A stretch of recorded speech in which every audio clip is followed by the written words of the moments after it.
So, Cliff, accidental luxuriance of the translucent watery rebus. What did you think? I did not like this film. I really found this film didn't work for me at all. And so, my overall, I've got to start with my overall comment that I would not recommend watching this film. This feels like a waste of time. Wow. It made me go back to, and I just looked at our review on Birds or How to Be One, because I wanted to get the exact quote where you said, this is the sort of film that gives experimental cinema a bad name. And that's what I was feeling about this. And in all honesty, I could end my review there, but when I was at art school, there was a tutor that said, if you really don't like something, it's really important to be specific about why you don't like it, and more specific than you would be normally. And so, I've really taken that on board, and I do find it useful because, it can be really interesting, not least because I may have missed something. And actually, if I owe it to the work to give it a real chance. And, there's been many occasions just in us doing these reviews where I've changed my view as we've done the review almost, and so I definitely can be wrong.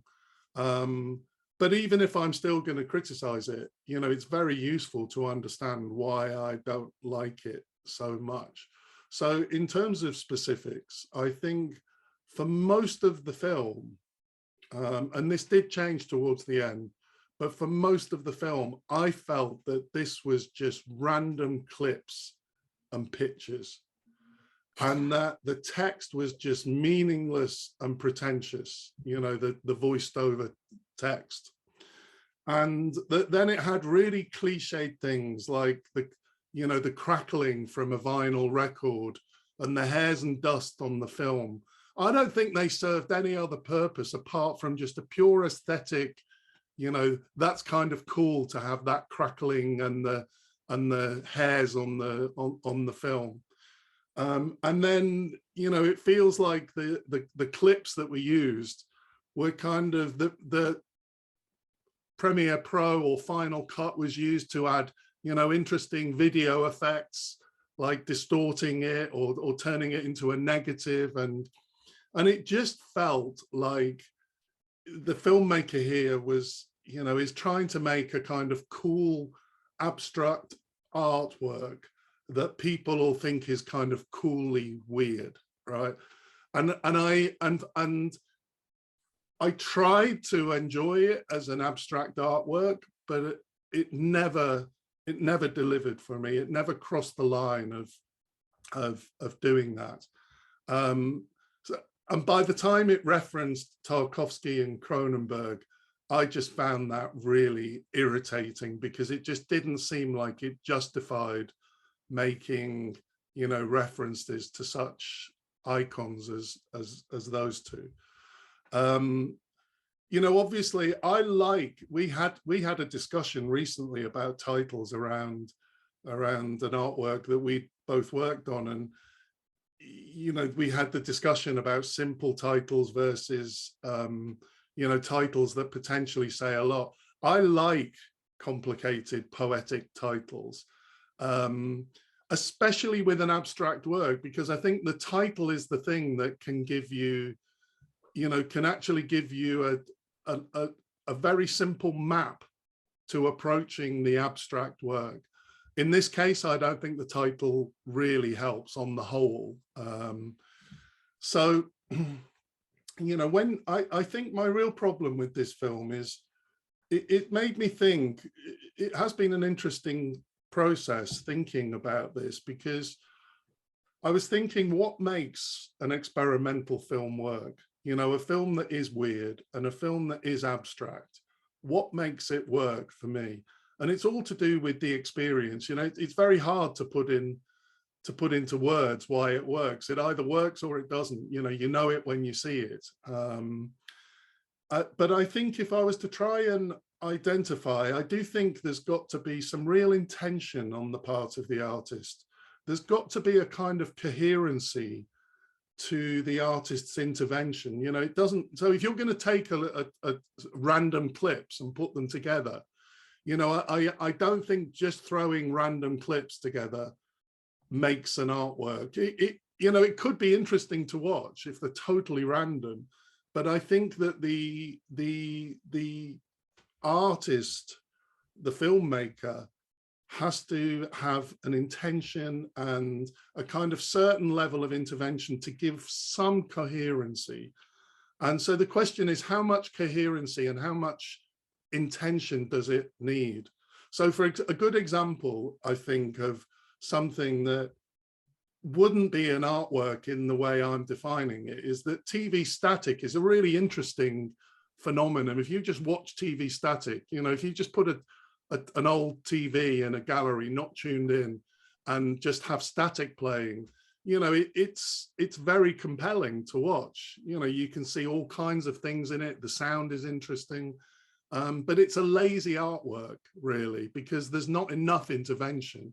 You know, so it is art, and it is an experience to just look at static. And so this is the way I've tried to think about this film. For me, this film, for most of the film, it doesn't cross the line of having enough intention, enough intervention from these kind of random clips and these what seems like random text. I really made very little sense out of the text for most of the film. It seemed to lack all, you know, there was no coherency. That was my experience. And I was thinking, I've been listening to a bit of David Bowie this weekend, and, you know, he did the thing where you cut up text and kind of put it together a bit randomly and come up with lyrics. So when you listen to Bowie's lyrics, so it was just coincidental, I was listening to that this weekend, you know, they don't make sense at all, some of them, but they seem like genius, you know. And so the intervention, the intention is really, there's something that just works. It's carefully done. I realize I'm exposed here because, you know, I've made work recently with breaking down text and presenting text that doesn't make sense, you know, and so I accept that people might look at that work and make exactly the criticism that I'm making of this filmmaker. But, you know, to be absolutely honest, I could stop there and just say, you know, they're the reasons why I don't like the film. In the spirit of really giving it a chance, and sorry, I don't want to go on too long, the final third of the film, I think that I did warm slightly to it. I did kind of realize that the clips aren't completely random and that they're not just clips, that there is actually quite a lot of drawings. And so it's quite subtle, the difference between what is a clip that seems that has maybe been edited to kind of distort the image slightly, and what is an animation, what has been a drawing, and that, you know, there is a little bit interesting in that. I was more interested in the animation than the clips. And then we had these symbols and these pictures of people and, you know, like images from signs. And, you know, and I looked up from the title what a rebus was, because I didn't know. Did you know what a rebus was? Mm. So, you know, that I only looked it up after I saw the film. And so actually that, knowing what rebus actually means, I should have done it before the film, before watching it. Knowing what rebus means does change it, because, you know, all those images of like people and people with shovels or, you know, whatever they were, are, you know, are potentially, when you look at them together, they're potentially working like a rebus. So there maybe is a code to this film that I missed. What I did find some coherency in this film, in the repetition. You know, there were certain bits of text that were repeated, and obviously the theme of beekeeping or bees or the hive, you know, kind of that there was some coherency in terms of that going through. So, you know, actually by the end, I did realize it did feel like there was something, but it does feel like I'm being, you know, searching for it, and it still doesn't feel like it's enough to recommend this film. The scenes I liked most actually were those where there wasn't a voice speaking, where they were just visual, where they were animation, where there were sounds. I actually really liked the music. I noticed at the end that he made the music as well.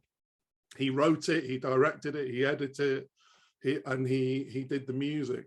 And I actually thought they were the best, they were the scenes that were most interesting. And if you kind of just made this as an art installation and you walked in at just random points and it was the visuals and the music, I would quite like that. But, you know, there I'm trying to turn it into something else. I did go back and watch the first 10 minutes again, once I had the understanding of rebus and you know, having had the experience of warming slightly to it, it still didn't do it for me. So however generous I try and be to it, I still give this film a thumbs down. Okay. Yeah. Well, we agree on the title. The title didn't work for me. But interestingly, this hasn't happened for a while, but I felt very, very differently.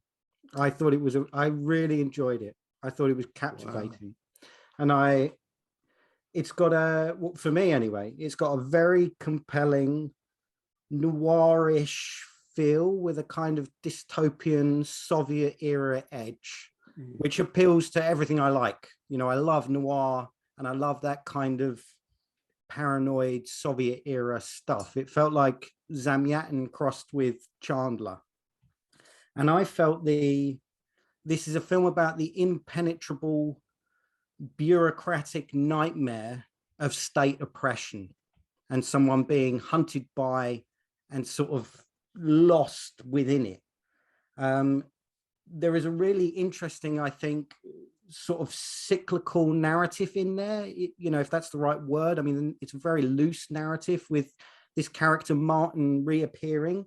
And interestingly, he often reappears after these faux aphoristic circumlocutions, one of which is lack of evidence is not evidence of a lack of evidence.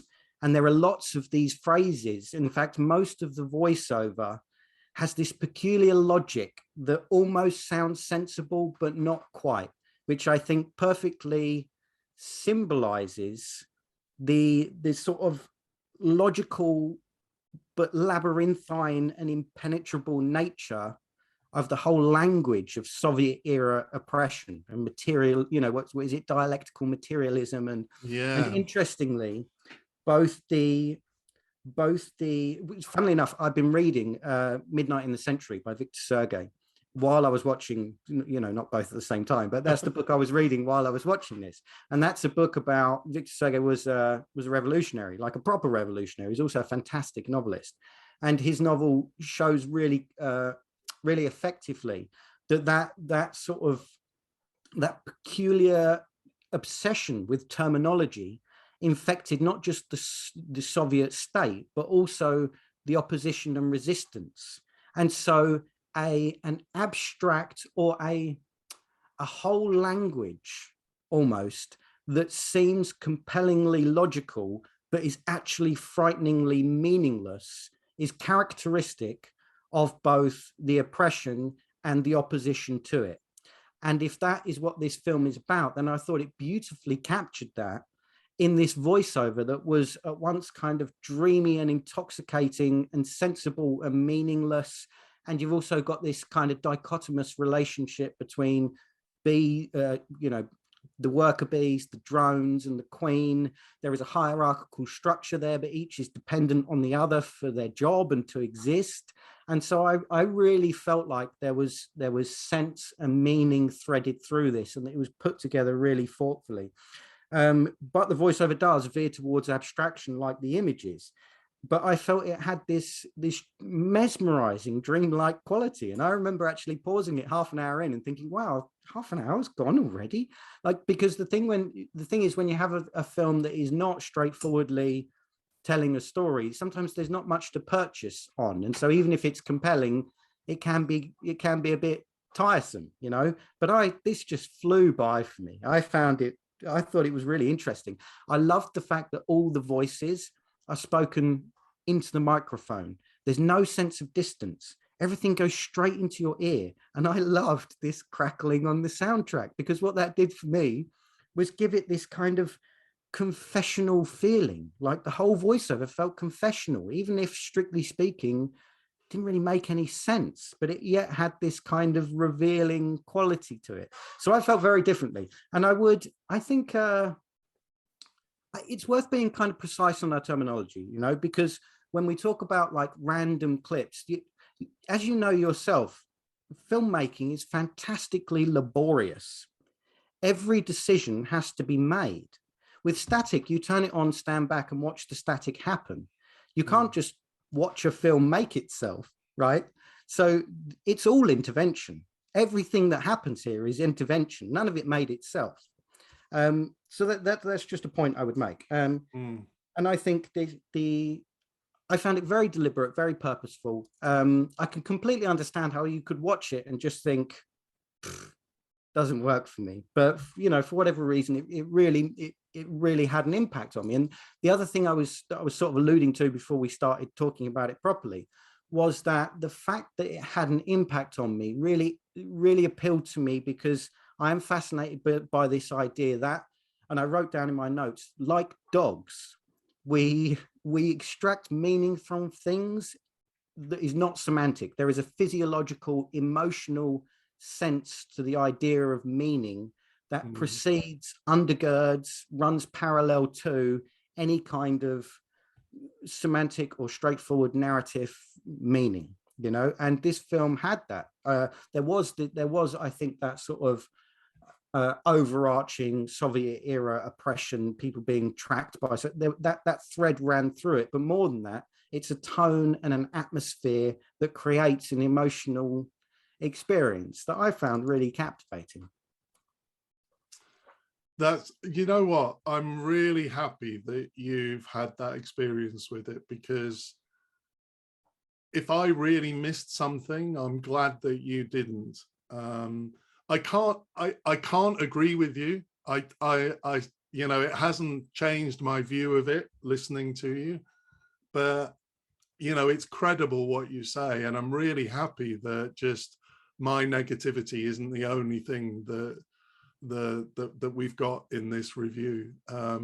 It's funny because I did watch our review of Birds and How to Be One again, and we felt very differently about that, but it was the other way around. I really liked at least bits of it. I really liked bits of it, not all of it, and you really didn't like the whole thing. Your experience of that film was like mine here, and yeah, it's really interesting, isn't it? I just really connected with that film, but I didn't. I mean, I like what you say about the physiological sense of, you know, experiencing a film and of meaning in a film, and I think that's what I was trying to get at when, you know, saying that with abstract work, it's about having an experience with it, isn't it? It's not about trying to work it out and understand, you know, intellectually kind of piece together what's going on. It's about, by the end, do you feel like you've had an experience? And it just didn't do it for me. And I really tried, you know, I think I really tried. And so this one just didn't work for me. Maybe I missed it. I mean, as you say it, I'm saying it had no coherency. It was all random. I kind of see the story that you were saying, but it felt, to the extent it kind of felt like it was talking. I mean, obviously, is the filmmaker Croatian? I think, yeah. You know, obviously, he's probably lived in he's from a country with a communist background, and so I didn't miss that it was about that, but that just felt. It all felt cliched, you know. It felt like you were throwing a little bit about capitalism here and, you know, filmmaking here, like the movie within the movie within. I mean, it just felt to me like it was being clever.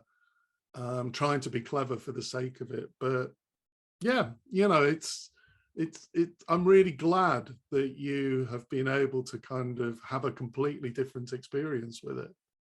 Yeah, I admired it. I thought it was really interesting. The title does it no favors. I think it's a silly title, I think, and it does sound kind of pretentious and empty, and it does set you up for a film that might be, but won me over really quickly. Do you think there was that a lot of the images were supposed to be working like a rebus? I think it is a rebus, isn't it? It's a puzzle. Whether how that puzzle fits together, I mean, it's certainly not like, you can't decode it the way you would decode something with an Enigma machine and say, so this means this, and the puzzle all fits together. It's not been put together like that. But it does have a sense of me. And, again, I would say none of it's random. Something that's random is sort of a self-generating, completely nonsensical. Do you see what it can't be random because it's been put together deliberately. Yes. So even if it doesn't mean something, it's not random. I take that point. I've used the wrong word really with random. I guess it's like the experience doesn't feel like it's anything other than just a random set of images. But obviously it's not random.